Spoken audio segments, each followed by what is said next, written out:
Ever since the man realized the maid beside him was actually a human in disguise, he started acting extremely careful. He used to think the maid was just a robot with no emotions, so he never worried about hugging or kissing her. But now he didn't dare do any of that. At the same time, he couldn't let anyone know he had figured out Mary was human, because if the butler found out, Mary would be taken away. So for the entire day, Kevin kept avoiding Mary. When Mary brought him snacks and tried to feed him, Kevin quickly dodged her and told her to go take care of something else. But right then, a dagger suddenly flew toward Kevin. Luckily, Mary caught it just in time and pulled him into her arms. Kevin was instantly entranced by her. Mary then tried to carry him back to his room, but Kevin was afraid he would lose control, so he hurriedly told her to put him down. Mary had no idea why Kevin was acting so strange today. She thought she had done something wrong and apologized. Kevin quickly explained it was his own issue. To stop Mary from overthinking, Kevin took Annie to the amusement park for an inspection. Annie came along this time too. As soon as she showed up, she happily said she was Kevin's fiancée. Mary was shocked when she heard that. Kevin was afraid she'd misunderstand, so he immediately denied it and said Annie's fiancé was Maynard. Right then, Annie suddenly leaned in close to Mary. The butler introduced Mary as one of the company's robots, but Annie could tell right away she was human. Afraid the truth would slip out,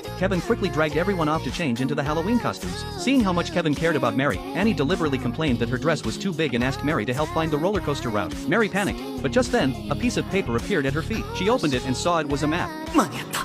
何やってんのこの人は。近づいちゃダメだ。 After that, maid number 2 became part of the attractions, carrying kids around to give them a flying to heaven experience. Meanwhile, Kevin and Mary accompanied Annie around the park. Kevin worried Mary was getting tired, so he suggested they take a break. Then he said he needed to go to the restroom. With only Annie and Mary left, Annie told Mary she knew she was human and used that to threaten her into helping Annie chase Kevin. Mary had no choice but to agree. After that, she kept creating opportunities for Annie. Kevin was completely confused about what was going on. Watching Annie getting close to Kevin made Mary feel awful inside, but she knew she wasn't worthy of being with him anyway. Then suddenly, Annie got upset and ran off. Kevin just couldn't take her clinginess anymore and told her straight up that he hated people who act spoiled. Mary panicked the moment she heard that. Watching Annie walk away, she worried Annie would reveal her secret, so she immediately chased after her. Mary followed Annie into a restricted area. On the way, Annie almost fell, but Mary caught her just in time. Annie was truly grateful. She was about to apologize for threatening Mary earlier when the ground beneath them suddenly collapsed, and both of them fell off a cliff. At the critical moment, maid number 2 rescued them. Once they were safely on the ground, Kevin directly exposed Annie's lie about liking him. He said the person Annie actually liked was Maynard. Then he asked why she had been trying to get close to him. Annie admitted it. She said she used to be so spoiled when she was young that no one liked her, and only Maynard was willing to play with her. But later Kevin took Maynard's position as successor, and from then on Maynard started ignoring her. So to get Maynard's attention, Annie tried to approach Kevin. After explaining everything, Annie apologized to Kevin. Kevin didn't blame her anymore,